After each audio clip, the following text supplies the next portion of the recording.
숙취음료 모닝 리커버리로 실리콘밸리에서 창업해 85억 원의 투자 유치에 성공한 81앱스 이시선 대표는 캐나다 워털루 대학교를 졸업하고 미국 실리콘밸리로 넘어가 페이스북, 우버, 테슬라에서 프로덕트 매니저로 근무한 캐나다 교포입니다. 이 대표가 숙취음료에 관심을 갖게 된 계기는 2016년 우연히 한국을 방문하면서부터입니다. 한국에서 숙취음료를 처음 접하고 숙취음료의 재료인 헛개나무에 큰 흥미를 갖게 된 그는 자료를 찾아보다가 숙취 관련 연구 논문을 쓴 UCLA 의사가 있다는 걸 알게 됩니다.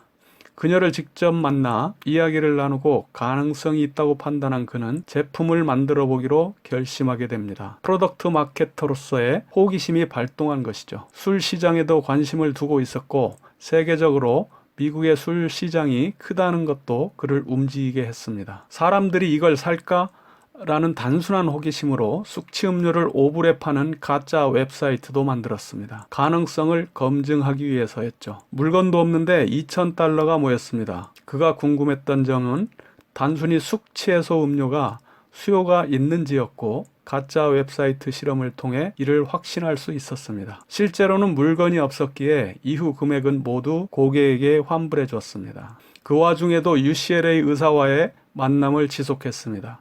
회사를 창업하는 것도 아니고 어떻게 될지 몰랐지만 그 일이 재미있었다고 합니다. 그는 직접 음료를 제조하는 방법을 알 수 없으니 협업을 하자고 그녀에게 요청했고 실제로 제품을 만들고 마케팅을 진행해 보기로 했습니다. 숙취음료의 천국인 한국으로 돌아와 음료 공정 과정들을 배우고 공장을 찾으려고 했으나 어려웠습니다. 우여곡절 끝에 해외 웹사이트를 통해 샘플 제작을 위한 공장을 3곳 찾았습니다. 이곳과 계약을 맺어 샘플 제작에 성공했고 회사 지인 등 주변인에게 먼저 뿌렸습니다. 이때까지만 해도 효과가 있을까? 사람들이 살까? 이게 주된 관심사였습니다. 페이스북 페이지를 열고 숙취해소 음료에 관심 있는 사람을 대상으로 제품을 나눠주면서 입소문이 나기 시작했습니다. 유저가 계속 늘어나면서 프로덕트 헌트에 제품이 소개됐고 순식간에 2만 명이란 사람이 샘플을 요청했습니다. 제품이 1000개 정도밖에 없는 상황이었습니다. 혼자서는 감당할 수 없는 시점이 온 것이죠. 그래서 크라우드 펀딩 사이트 인디고고에 제품을 런칭하고 다니던 테슬라도 결국 그만두었습니다. 이 대표는 제품의 반응이 너무 좋다 보니까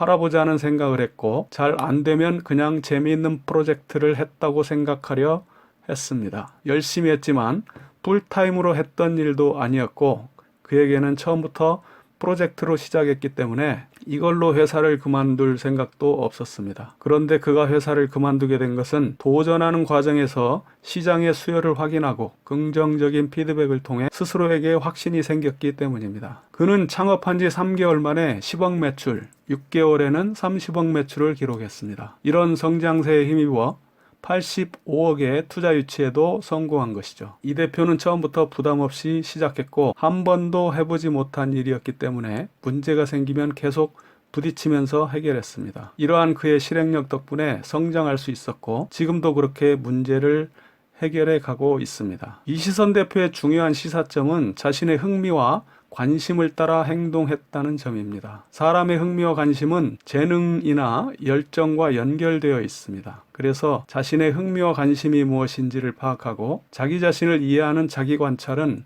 사업자에게도 중요한 포인트입니다. 둘째는 사업을 하나의 실험 프로젝트로 인식하고 가볍게 부담 없이 시작했다는 점입니다. 시장의 수요를 확인하고 스스로에게 확신이 들 때까지는 함부로 움직이지 않은 것이 좋습니다. 셋째는 핵심 가설을 검증해가는 과정입니다. 사람들이 이걸 살까? 라는 가장 중요한 핵심 가설을 그는 가짜 사이트를 통해 검증했습니다. 그가 얼마나 치밀하게 준비하는지, 얼마나 주도 면밀한 사람인지를 보여주는 대목입니다. 린 스타트업 방법론을 정석대로 따라한 것입니다.